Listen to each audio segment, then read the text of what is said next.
Темата в предаването "Часът на Хипократ" днес е посветена на хроничните рани от съдов произход. Както вече разбрахте, гост в студиото е доктор Димитър Петков, специалист по обща и съдова хирургия. И така, доктор Петков, здравейте. Здравейте. Радвам се, че отново сте наш гост. Преди да поговорим специално за самите рани, нека да кажем какво представляват те.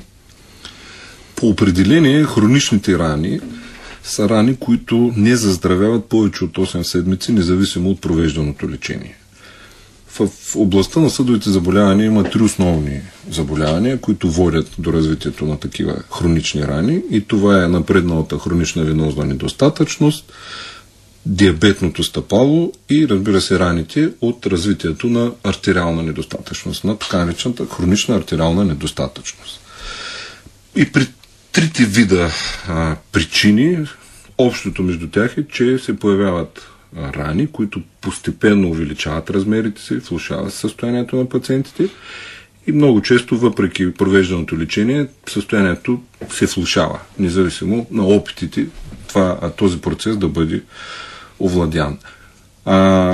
По отношение на това какво заплаха представляват те за населението на нашата страна, тук бих искал да спомена, че от хронична венозна недостатъчност в България страдат 47% от жените и 30% от мъжете.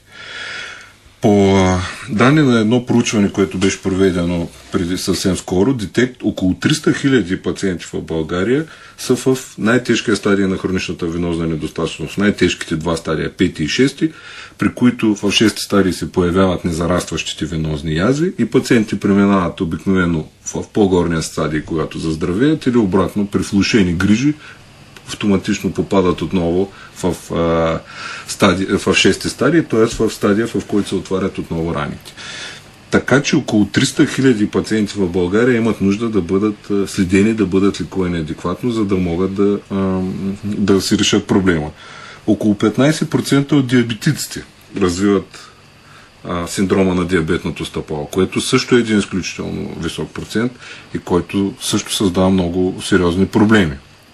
За атеросклерозата като основна причина за развитие на хроничната артериална недостатъчност едва ли има нужда да споменавам проценти, тъй като всички добре знаем печалната статистика, че по принцип по развитие на атеросклероза и на усложненията от нея ние сме на едно от водещите места в Европа и в света дори, за съжаление.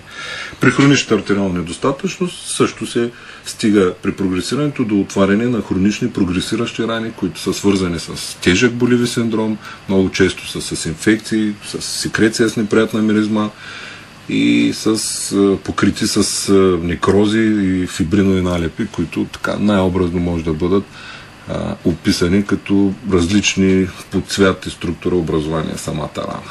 Тоест говорим за едно наистина сериозно усложнение на всички тези заболявания, което, за съжаление, не е толкова рядко срещано. Така е, да. Доста често се срещат хроничните рани от съдов произход и, както отбелязах и в началото, за съжаление, много често не се лекуват адекватно и затова и резултатите са такива. За това какви са оплакванията при пациентите и как се диагностицират подобни рани, ще поговорим след малко. Аз сега ви напомням, че на телефон 616-419 с код за Стара Загора 042 продължаваме да очакваме вашите въпроси и коментари по темата. Радио Стара Загора. Продължаваме разговора с доктор Петков по темата хронични рани от съдов произход. И така, кои са най-честите оплаквания на пациентите и кое обикновено ги води при лекаря?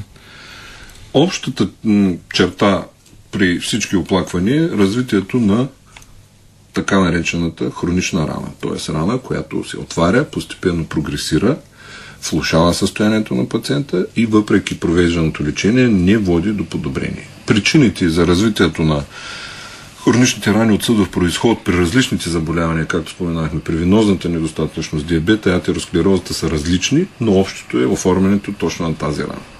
Друг голям проблем, който много често съществува, е инфекцията, тъй като, за съжаление, това е една много голяма ранева повърхност, която много трудно може да бъде поддържана в среда, която да е предпазва от микроорганизмите, и колонизацията на микроби рано или късно настъпва, в резултат на което се влошава и състоянието на раната. Забавят се оздравителните процеси, увеличава се секрецията, най-често започва секрецията да придобива мътен характер или да е с неприятна миризма, което съчетано с влошеното състояние на пациента, драматично променя не само качеството на живот на пациента, то разрушава и социалните му контакти, тъй като това са пациенти, които непрекъснато ходят с привръзки, които непрекъснато трябва да сменят, именно по причина, че тази секреция много често те страхуват и да контактуват, и практически това са този хроничен процес влошава драматично качество на живот на пациента и дори го изолира от социалната среда, в която